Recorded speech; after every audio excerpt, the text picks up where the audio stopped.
Hello! I wanted to come on here today to share with you all a tip that I've started using for crafting, and it makes card making a lot faster and a lot more enjoyable for me. And that tip is I now get my cardstocks cut for me at FedEx instead of cutting them myself.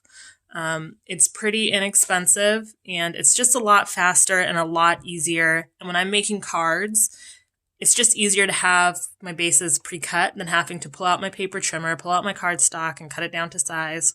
No, I just have a stack of cardstock that is ready to go. Right now, what I use is the Recollections 110-pound white cardstock, although I think I am going to try switching over to the 110-pound Nina Classic Crest cardstock. Everyone on YouTube really seems to love it for card making. And I've noticed that the Recollections white cardstock isn't quite as white as it used to be. It's a bit more dull now. And I like to make clean and simple cards. I also like to use pattern paper. And if the whites don't match up, or if the white on the card is dull, it just doesn't stand out and it doesn't look as nice to me. So I'm going to give that a try when I run out of my Recollections. But anyway, yes, try going to FedEx and having your cardstock cut. Now I'm going to flip the camera around and show you a couple tips and tricks that you might want to use when you go to FedEx to have them cut your cardstock. That just might make the process a little bit easier for you. I will also show you my receipt so you guys can see how much it costs for me to have it cut. Okay, so getting your cardstock cut at FedEx. The first tip I have for you is bring templates of what you want cut. So that's what I do. I've gone ahead and just using some scrap printer paper from work, made templates of how I want my paper cut. So the most common way I get my paper cut is just to an A2 size card base. So just cut in half, whether it's this way or this way. Today I needed them cut so that they'd be side folding. So I took my template, and I think I got about 40 sheets of cardstock cut. I put them together. I said, this is how I want these cut. And that's how they cut it for me.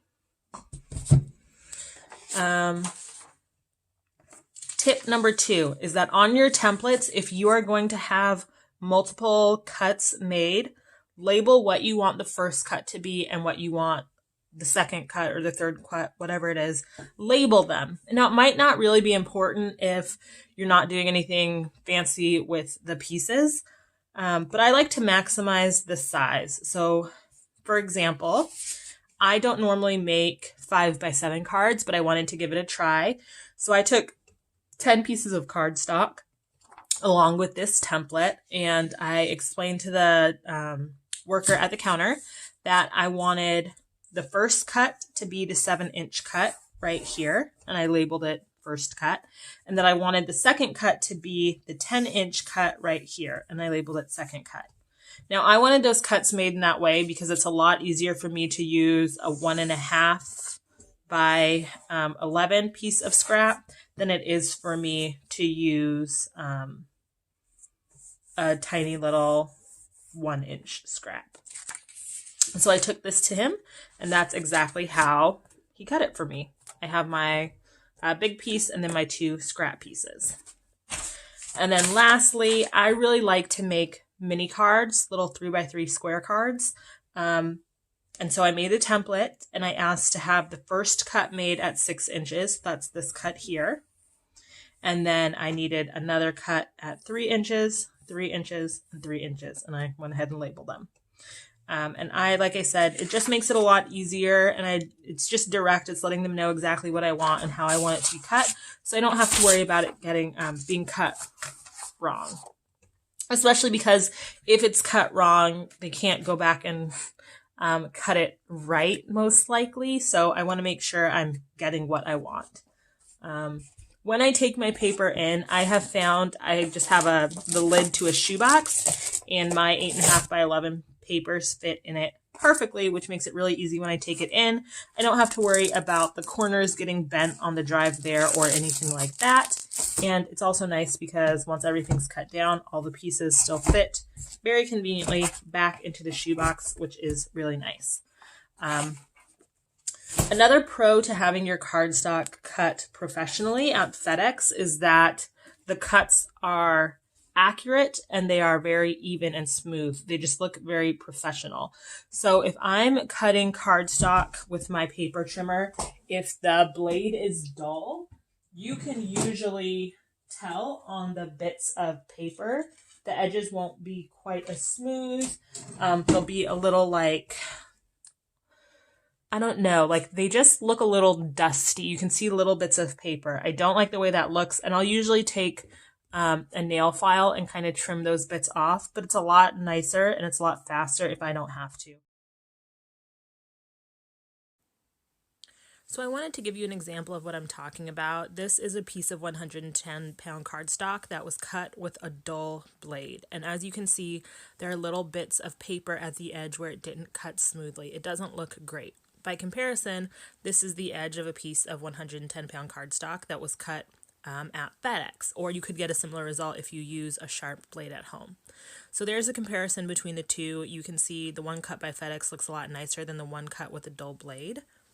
I did want to show you though, you can fix it by taking a nail file. This is just one I keep in my craft room, and if you rub it gently along the edge of the cardstock, it will get rid of all those little papery bits, so it looks a lot better.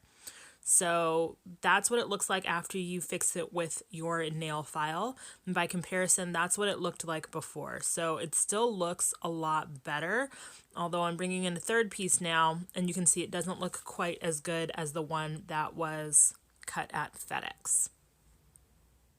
So that's kind of a comparison of what they show you. Oh, I don't take in, by the way, this. They use this when they make the cuts. I don't bring this in, but it is nice, again, to have this. It's kind of like not quite as thick as chipboard, but still pretty thick. But you can see here, the cuts are pretty darn, can you see? The cuts are pretty perfect. There's no like feathering or tearing. It just looks like this was professionally cut because it was. And I like that. To me just makes the finished card. That's just one more way. It looks a lot nicer, a lot cleaner. So I really like it. I really enjoy it. Okay, go ahead and put that away.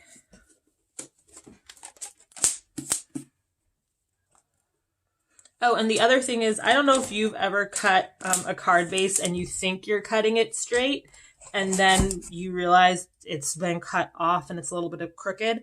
I never have to worry about that when I have FedEx cut my paper for me. The other reason I really like getting my paper cut at FedEx is because it is affordable. So I'm going to go ahead and zoom in on this receipt so you can see it here. So to get all of that paper cut, it was $14.56. And I could have gotten more paper cut and it still would have been $14.56. So where at the FedEx I go to get my paper cut, they charge based on the number of cuts they have to set up, not the amount of paper that is being cut. I don't know if this would change if I was getting a large quantity of paper cut. So like I said, I think today between all the various different ways I got paper cut, I maybe ended up cutting 60 pieces of cardstock, something like that. Now, if I had taken in, 5 packs of, 100 sheet cardstock, maybe they would charge me more. I'm not really sure. I haven't done that before. But like I said, when I talk to them, they say they charge per cut, not based on the number of sheets you're getting cut. So there were 2 different charges that were made. One charge for the cutting setup. I think that's just setting up the machine, and that was only $1.50. Pretty good. And then I was charged for 7 single cuts, and I was charged $1.75 for each cut. Now, the way they got those 7 cuts, let's go back to the template. This through the middle, that's 1 cut. On the 10 by 7 piece, there was 1 cut here and 1 cut here. So that's 3 cuts. And then for my little 3 by 3 cards, there was a cut here, a cut here, a cut here, and a cut here.